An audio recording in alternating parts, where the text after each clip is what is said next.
Hai semua, kembali lagi bersama saya Haji Mustafa. Dan di video kali ini kita akan kembali lagi dengan tutorial dimana kali ini kita akan membahas mengenai Blazor, teman-teman. Kita akan belajar membuat web dengan sebuah web framework bernama Blazor. Nah, jadi apa sih Blazor ini? Nah, buat teman-teman yang nggak tahu, Blazor ini kalau misalnya kita klik ya, ini ada penjelasannya. Is a free open source web framework that enables developers to create web user interface based on component using C# and HTML. Terus ini di-develop sama Microsoft dan dia juga bagian dari ekosistemnya .NET. Misalnya teman-teman terbiasa dengan .NET, ASP.NET, nah Blazor ini digunain untuk front end. Jadi Microsoft itu untuk menjalankan C# di browser, mereka gunain web assembly, teman-teman. Ini ya, web assembly. Itu sedikit penjelasan dari saya. Jadi sebenarnya mirip sih kayak React, Vue, Angular. Cuma bedanya ya kita pakai C# aja untuk kita ngodingnya.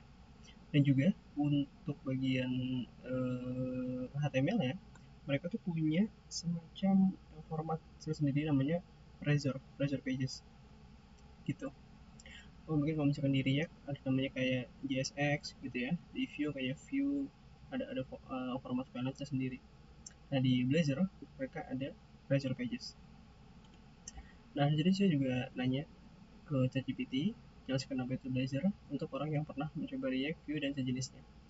Jadi Blazor adalah framework UI di .NET yang menggunakan pengembangan membangun aplikasi web interaktif menggunakan C#, alih-alih JavaScript.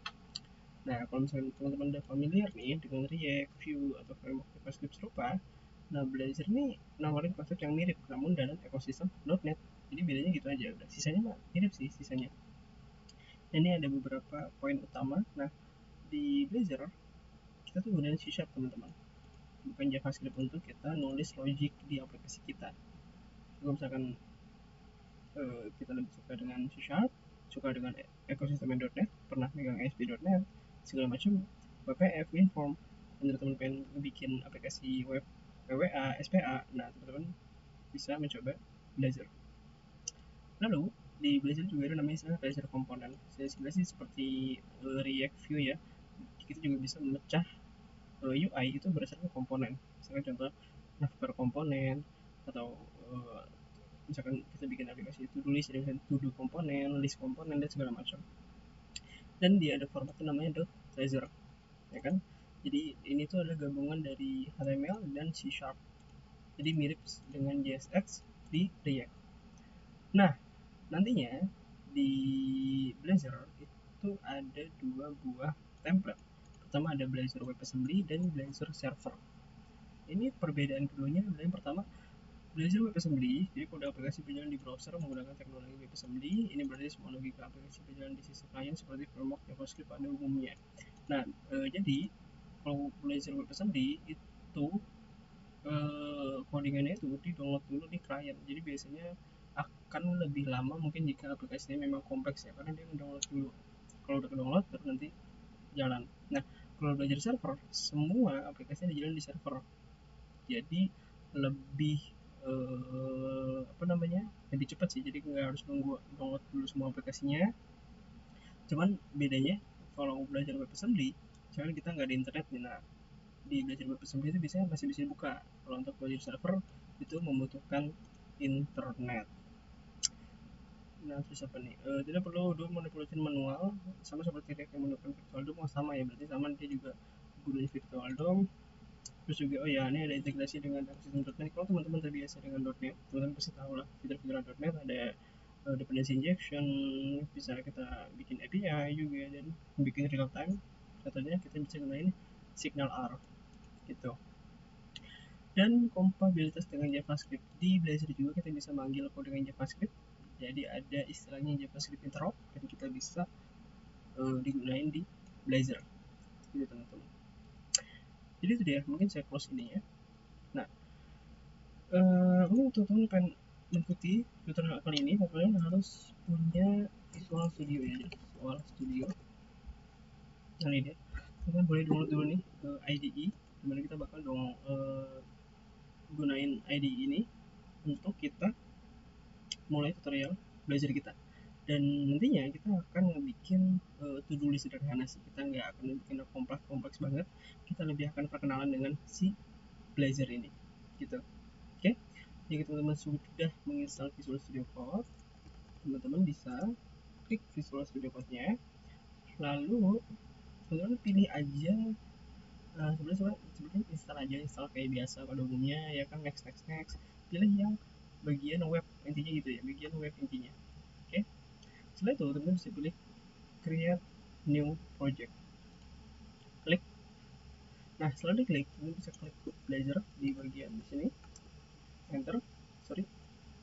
Nah belajar, nah sekarang dia muncul nih, jadi ada Blazor Web App dan Blazor Web Assembly Standalone App. Nah, ini tadi perbedaan keduanya adalah kalau Blazor Web Assembly itu codingannya di download dulu di client, kalau misalkan agak kompleks di awal agak lama. Nah kalau Blazor Web App itu codingannya berjalan di sisi server, jadi bisa dibilang butuh banget internet. Sedangkan kalau Blazor Web Assembly, kalau misalkan tiba-tiba nggak butuh internet, nah Blazor Web Assembly bisa jalan. Ibaratnya yang ini itu kayak React View dan sejenis, dan ini tuh kayak masih ada hubungannya sama ASP.NET lah, gitu kurang lebih ya. Oke, nah kita bakal pilih yang belajar web assembly karena sebenarnya saya juga nyoba juga, pengen nyoba yang assembly kan. Dulu tuh pas bikin-bikin saya biasanya bikinnya belajar web app, karena dulu web assembly itu belum rilis teman-teman. Jadi sekarang mungkin udah stabil, jadi kita bakal bareng-bareng coba yang web assembly. Tapi konsepnya sama kok, konsepnya nggak berbeda, mungkin folder strukturnya segala macam, tapi konsepnya masih sama. Nah kita bisa pilih. Setelah itu kita pilih dulu mau taruh di mana foldernya. Saya bakal gede terus ke staff. Nah di sini saya bakal mungkin bikin folder baru, itu adalah apa namanya, belajar tutor. Save. Nah untuk aplikasinya saya bakal kasih nama to-do-list.belajar. Setelah itu kita pilih next. Nah untuk frameworknya di sini saya pakai .NET 8 ya. Kalau misalkan tuh terakhir tuh .NET udah ngerilis sama .NET 9, tapi masih preview. Kalau misalkan teman-teman udah mungkin pas nonton video ini .NET 9 udah stabil, itu boleh pilih .NET 9, atau mungkin teman-teman juga mau pilih .NET 8. Dan untuk authentication type kita pilih none, dan untuk ini konfigurasi HTTP kita centang. Dan untuk PWA ini nggak perlu sih. Terus ini include sample patch, boleh lah ini untuk nanti kita lihat contohnya bagaimana. Oke, langsung saja kita pilih create.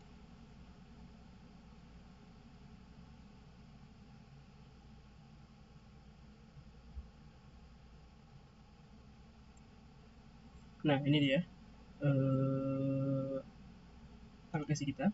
Dan di sini ada beberapa folder-folder yang langsung saja diberikan di generate ketika kita bikin project Blazor.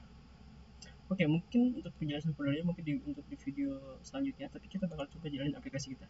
Teman-teman bisa langsung pencet klik ini aja nih, atau teman-teman bisa pencet tombol F5 kalau di keyboard. Misalkan saya pencet F5 nih.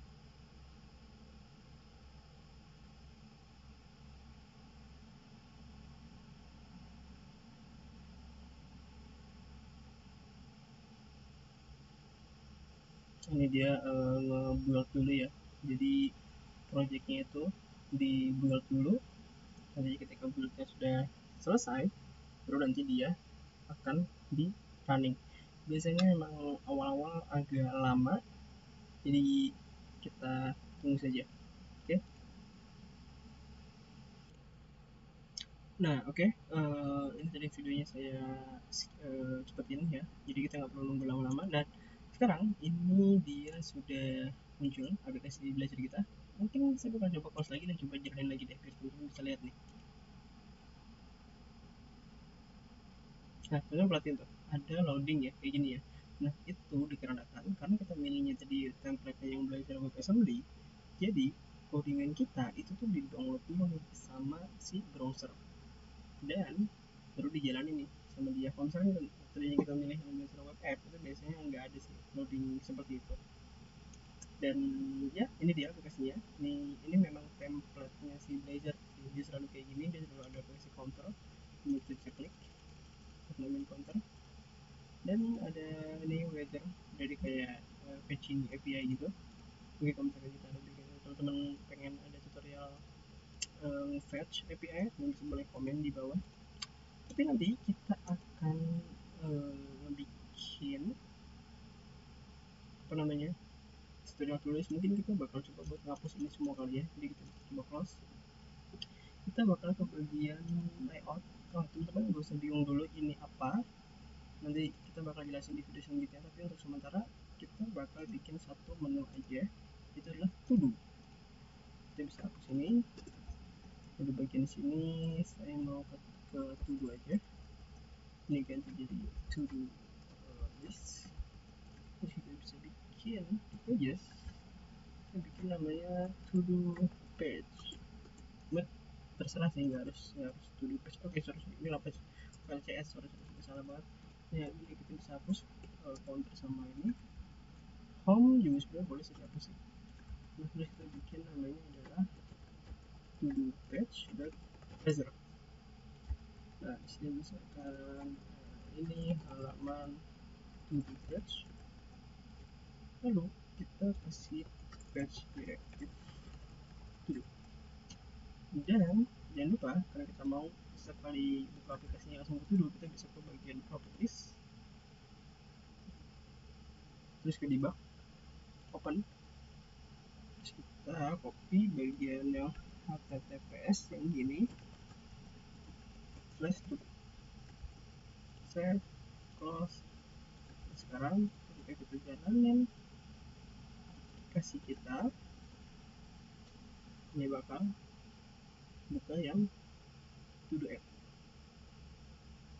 Ini dia, ini halaman to do page. Oke, kita udah ngapus nih yang counter dan weather. Dan nantinya kita akan mulai bikin aplikasi to do kita. Teman-teman sama sekali gak usah bingung tentang Razor Pages, folder-folder ini. Nantinya kita akan bahas bareng-bareng di video selanjutnya. Dan jika teman-teman suka video ini, mohon untuk di like, share, dan subscribe. Semoga bermanfaat, dan sampai jumpa.